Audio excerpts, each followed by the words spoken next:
भैया कि जाके पार देसवा नहीं और की लागत होई निंदिया जब सोवत होई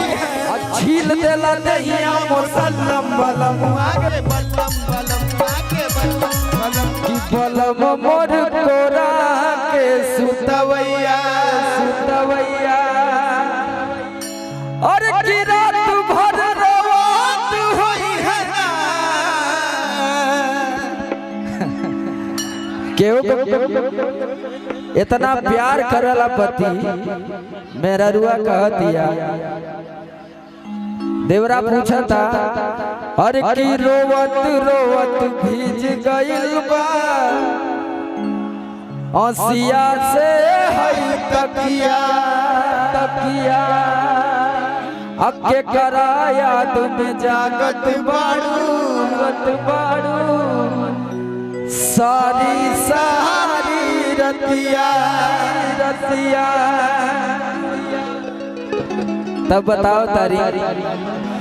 कि जाके पार देसवा नहीं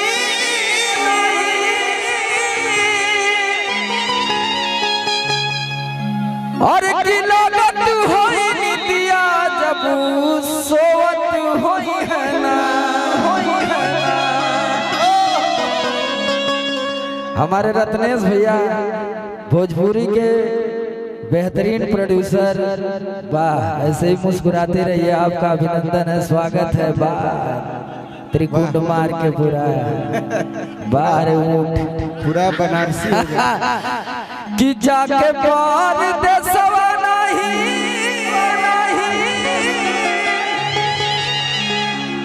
और की लागत होई निंदिया जब सोवत होई है ना कि बलम मोर कोरा के सुतवैया सुतवैया और की रात भर रोवत होई है ना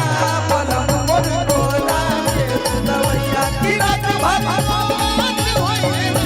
बलम मोर कोरा के सुतवैया की रात भर रोवत होई है ना बलम मोर कोरा के सुतवैया रोवत रोवत भीज गइल बा औसिया से हई तकिया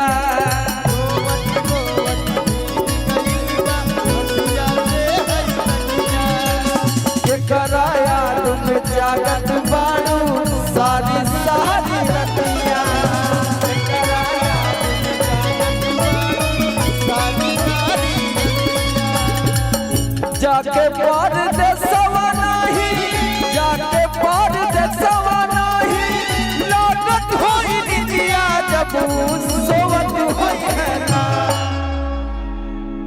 भैया कि जाके पार देसवा नहीं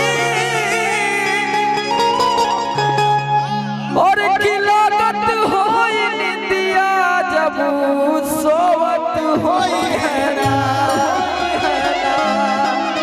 कि बलम मोर कोरा के सुतवैया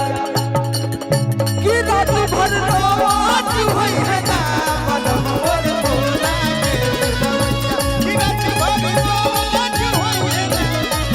मोर कोरा के सुतवैया की रात भर रोवत होई है ना बलम मोर कोरा के सुतवैया की रात भर रोवत होई है ना बलम मोर कोरा के सुतवैया छोटा छोटा रही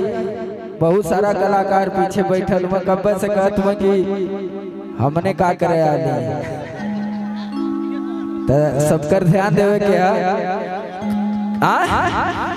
आइलू हक के मारे टोलता कमंड में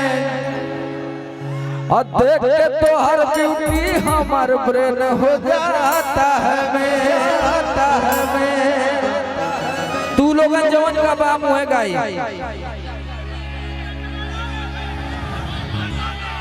बल्लम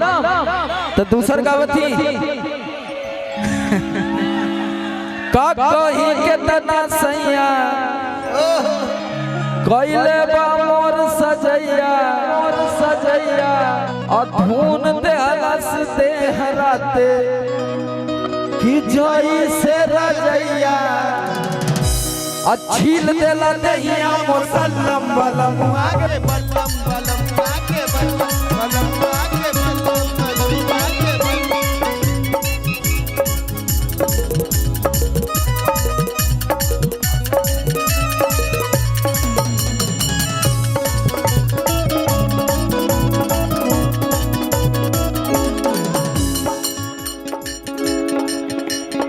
ए भैया आराम से चल रहा एगो गाना लगा दा भैया एकरे बाद हाँ एगो गाना हाँ नहीं जो बताए भैया कुलर भाई दीजिए उनको गाना एगो डांस हो जाए ना ठीक है वो नयका वाला सुना नयका वाला अब कल रिलीज हो आज सुनावा थी अभी सोचा कि जो गाना कल रिलीज हुई ओके आज हम तो लोग के दे देते ठीक है ना हाँ थोड़ा